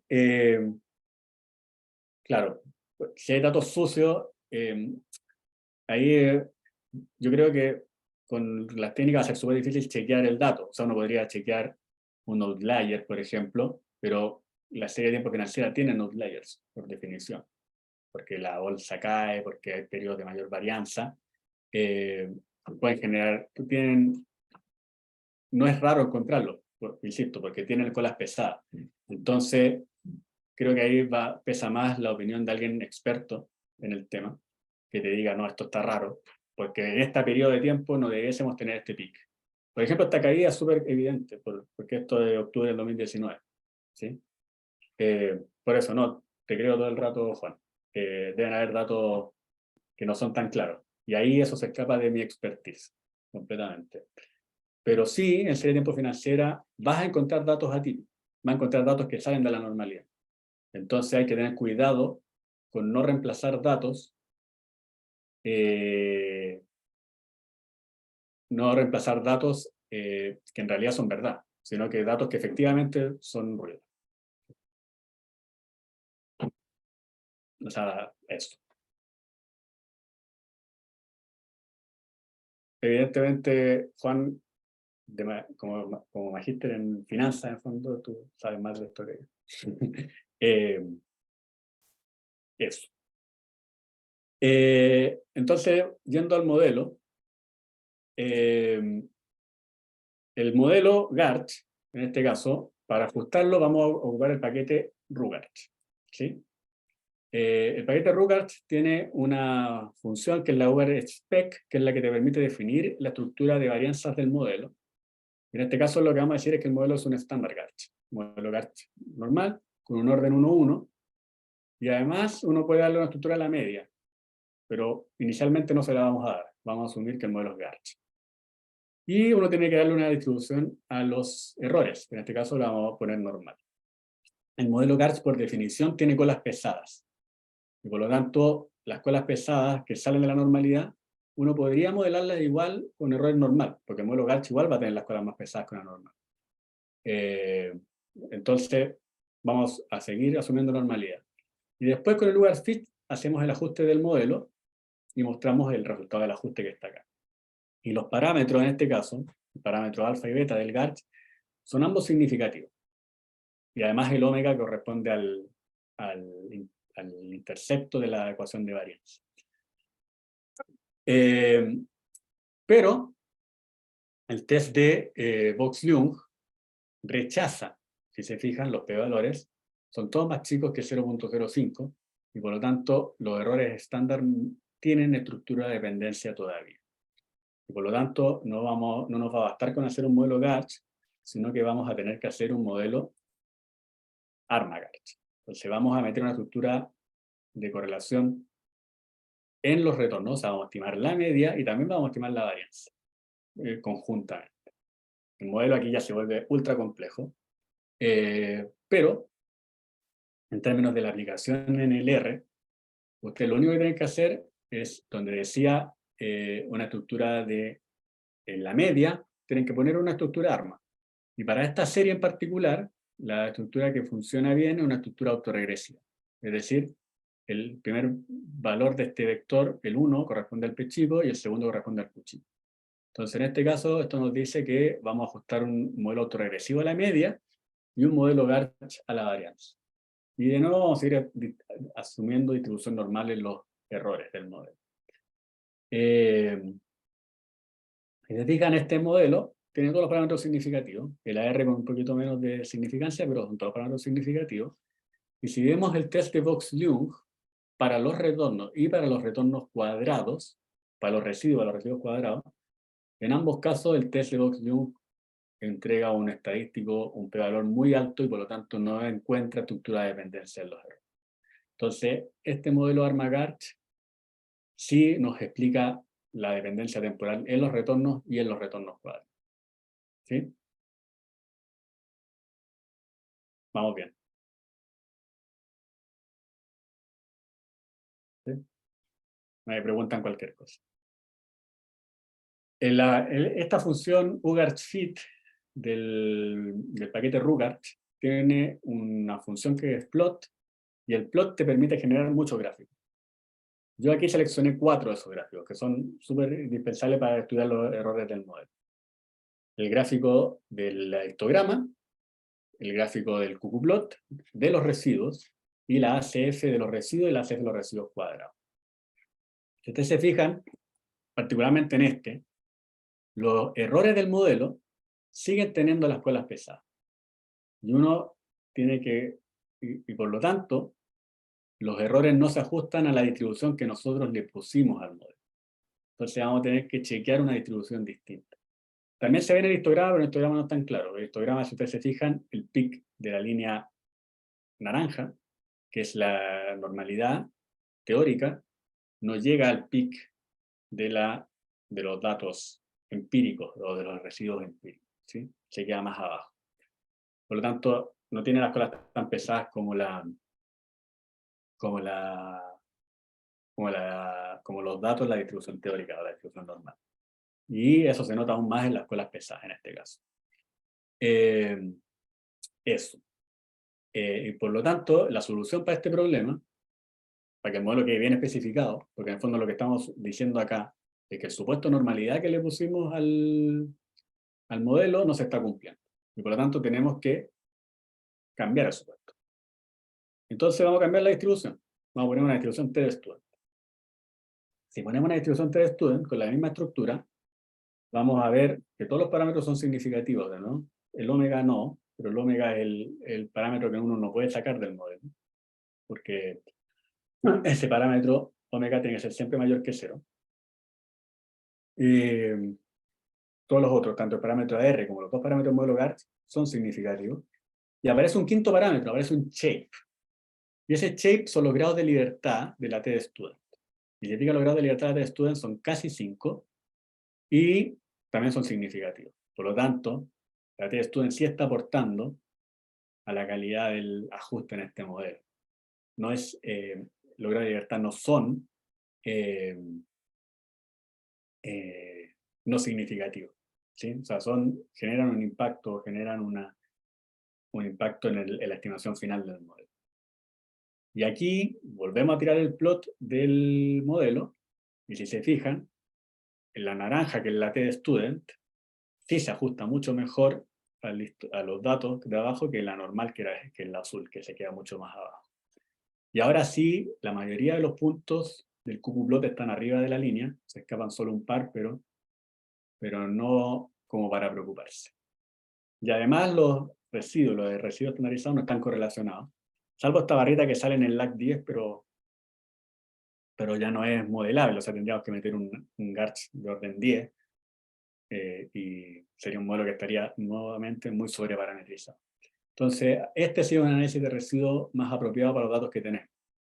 Le cambiamos la distribución y ahora sí que no tenemos ni correlación ni en los residuos estandarizados ni en los residuos estandarizados al cuadrado. Así que el modelo ahora sí está bien especificado de acuerdo a los supuestos que nosotros tenemos en un modelo, que son ruido blanco, y en este caso además asumíamos una distribución que ahora sí chequeamos que la t-student funciona mucho mejor. En finanzas es súper, insisto, como las cosas son tan pesadas, incluso el modelo GARCH con normalidad a veces se queda corto. Incluso el modelo GARCH con t-student a veces se queda corto y hay que poner una distribución con colas más pesadas todavía. Entonces el tema de ajustar bien las colas también es muy relevante. ¿Sí? Entonces, dado que el modelo ya está bien especificado y verificamos los supuestos del modelo, vamos a ver las predicciones. Y recuerden que lo que nosotros estamos modelando es la volatilidad. O sea, también tenemos un modelito para la media, que es un modelo autorregresivo, por lo tanto tiene una memoria súper corta. Pero lo que nos interesa es modelar la volatilidad. Y para ver la predicción de la volatilidad, lo que hacemos es mostrar el intervalo de confianza. Y el intervalo de confianza estimado es la línea roja sobre la línea azul, que son los datos. Y si ustedes se fijan, el intervalo estima bien estos periodos de mayor volatilidad. Se escapan algunos, pero hay un intervalo del 95%. Por lo tanto, es esperable que se escape un 5%. Pero el resto del intervalo sí acota súper bien la estructura, y también representa cuáles son los momentos de mayor volatilidad y de menor volatilidad, que es lo que nosotros queremos para nuestro problema. Entonces, la gracia de modelar los modelos GARCH es que vamos a poder estimar la media, pero que además vamos a tener intervalos que van a variar en el tiempo y que nos van a decir en el futuro cuáles van a ser los periodos de mayor riesgo, o los periodos donde el retorno de la activa tiene mayor varianza, y cuáles van a ser los periodos donde el retorno de la activa va a tener menor varianza. ¿Sí? Eso. Finalmente, entonces, me fui para adelante. Para sacar la predicción de la serie y de la volatilidad, uno ocupa va a ser un forecast, de la volatilidad. Aquí el forecast tiene que ser a muy corto plazo, ¿sí? Porque los modelos son de corta memoria, tanto el ARCH como el GARCH son modelos de corta memoria. Existen modelos ARFIMA y FIGARCH, si uno quisiera una volatilidad de muy larga memoria, pero los modelos GARCH y ARCH son de corta memoria, por lo tanto uno puede predecir solamente lo que va a pasar 1 o 2 días después, 3 días después, y ya se pierde el nivel de especificación. Además que el parámetro era súper chico, así que rápidamente converge a 0 el forecast de la media. Y el forecast de la volatilidad es este que se muestra acá, que también es un forecast a corto plazo y por lo tanto hay que ir renovándolo cada cierto tiempo. ¿Alguna duda?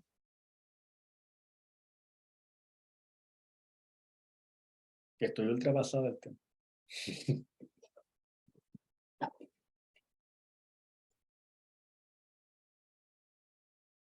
Están ahí, ¿cierto? Vamos, estamos. Qué bueno. Súper.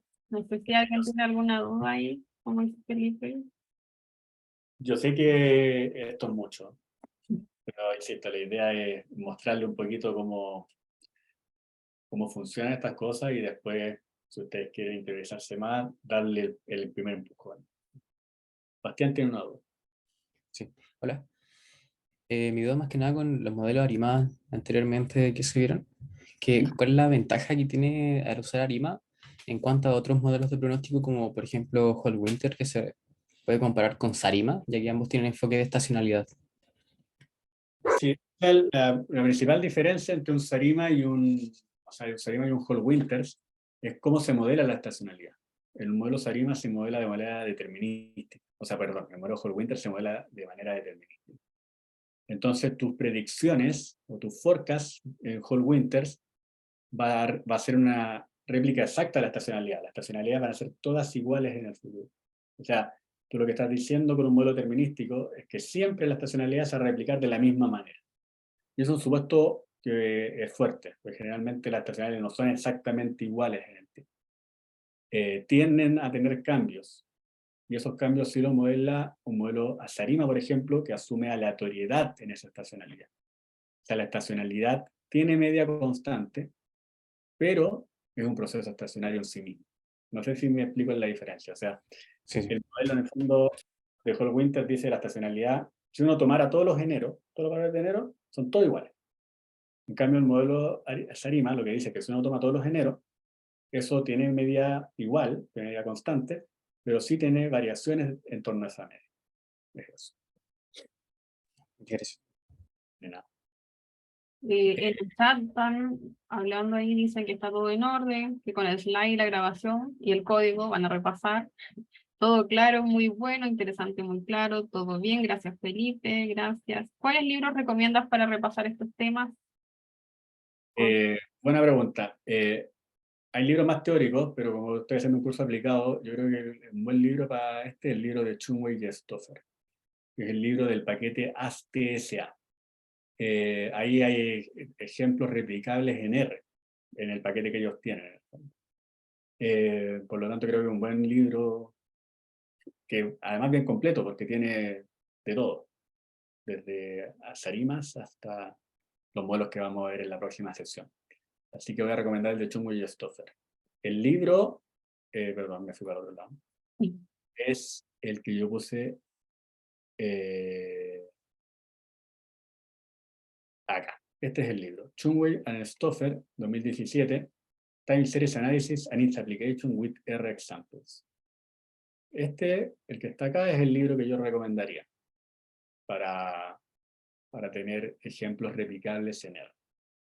Ahora, en el caso de finanzas no lo puse acá, porque no hay un paquete asociado, pero el libro de Ruiz Tsai también tiene ejemplos replicables en R. Y se llama Analysis of Time Series, o Financial Time Series. Así que ese también se lo recomiendo a los que les interesa más la análisis de tiempo financiera. Lo voy a escribir en el chat. Ya. Yo sigo viendo. Muchas gracias, todo bien, muchas gracias. Gracias por la charla. Muchas gracias por la información, necesario repasar con PPT y grabación, excelente presentación, muchas gracias a Felipe y a las 8, gracias. Muchas gracias. Un libro para empezar en series de tiempo, ¿será el mismo? Sí, yo diría que sí. Es que, claro, hay otros libros como, por ejemplo, el de Rockwell and Davis, que es Introduction to Time Series, que son libros más teóricos. Ya. Si uno quiere entrar a la serie de tiempo, pero haciendo demostración y estudiando la teoría detrás, yo recomendaría el libro de Rockwell and Davis, pero si uno quiere meterse de lleno en la aplicación, recomiendo el de Chumway y esto. Ok. Fernando Leiva dice, muchas gracias Felipe, aprovechemos de comprar algunas acciones, dice. Muy interesante todo, si podrían recomendar alguna bibliografía, por favor, muchas gracias. Yo creo que vamos a tratar de pedirle a Felipe ahí que nos dé alguna bibliografía y las vamos a tratar de subir junto con el material. Vamos a hacer un listado, yo creo, sí. Sí, vamos, lo están pidiendo harto. Muchas gracias. Por la instancia a las 8, gracias a la charla y a las 8 de Chile. Aquí un libro, ahí están recomendando los libros en el chat también para que lo vayan revisando. Hugo Cornejo compartió ahí un libro. Voy a poner el otro igual acá, pero después con las 8 nos coordinamos Sí. para dar un listado de bibliografía. And Forecasting es el libro de Brockwell and Davis, que es más introductorio en la teoría de cerebro. Descargarles, no sé. Si están, seguramente alguien tiene una página para descargar el libro. No sé, no podemos decir nada. Eh, Pero la presentación la vamos a disponibilizar, ¿cierto, Felipe? Vamos a dejarla en la página web. o sea, se las envío a las 8. Ya. Por lo menos la de la sesión 1, esperamos en los próximos días estar ahí en la página web, en la parte donde dice ciclo minicurso 2023, va a estar ahí la presentación y el material del curso ya fue enviado por correo a todos. Así que al final mi problema era de la versión del R, después saqué la nueva y ahí salió Qué todo. bueno. Bacán. Todo bien. Espero que nadie haya tenido problemas por replicar los ejemplos. Y si alguien tiene problemas, bueno, lo podemos hablar. Todavía nos queda una sesión más. ¿Sí? Por lo menos a mí me corrió todo, así que eso está todo bien. Carolina, si quieres comentar algo. No, muy bien. Yo solamente Está todo muy bien. la próxima clase, el próximo miércoles, esto lo saqué de las 8, que les quedó muy bonito.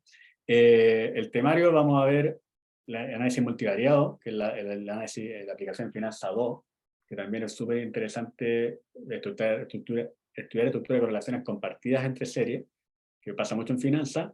Vamos a ver aplicaciones en salud, particularmente en políticas públicas, con análisis de serie de tiempo interrumpida, y aplicaciones de astronomía, donde el interés está ahí en que las series ya no son regularmente observadas, y que existe una cosa irregular en el campo.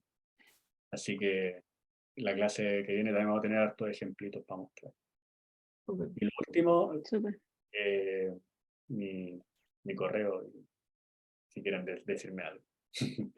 Algún comentario, alguna pregunta, les dejo mi correo de comunicación. Muchas gracias, Felipe. Bueno, me gustaría, si es que puedes, dejar de compartir, y los que están presentes y quieren tomar una foto de la primera sesión, pueden activar la cámara para dejarlo ahí en nuestras redes sociales. Los que aguantaron la clase. Sí, los que llegaron al final. Bueno, somos varios. Hoy me pasé todos Perdón. Ahí, Carolina, si me ayudas con la Ya. Yo estaba sonriendo ya. Ah, perdón. Ya voy a sacar fotos yo también. Ya.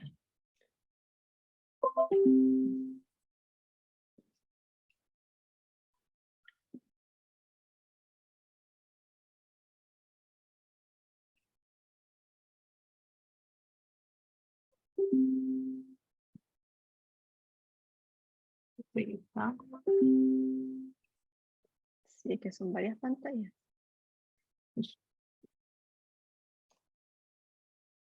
Hay varios.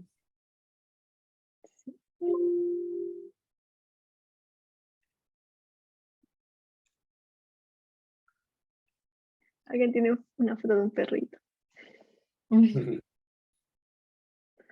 Fernando Leiva. Súper. Voy a sacar una más porque ahora veo más cámaras abiertas. Ya. La última. Ahora sonrían todos. Súper. Bueno, muchas gracias Felipe nuevamente por la sesión y a todos los demás por la participación. Esperamos pronto poder subir el material y la grabación en cuanto tengamos ahí en la página, en realidad en el YouTube de la Soche. ¿Ya? Que estén bien y nos vemos la próxima semana en el mismo horario. Ahí. Chao, que estén bien. Chao, muchas Gracias, gracias. Chao, Felipe. gracias. Chao, Yolanda.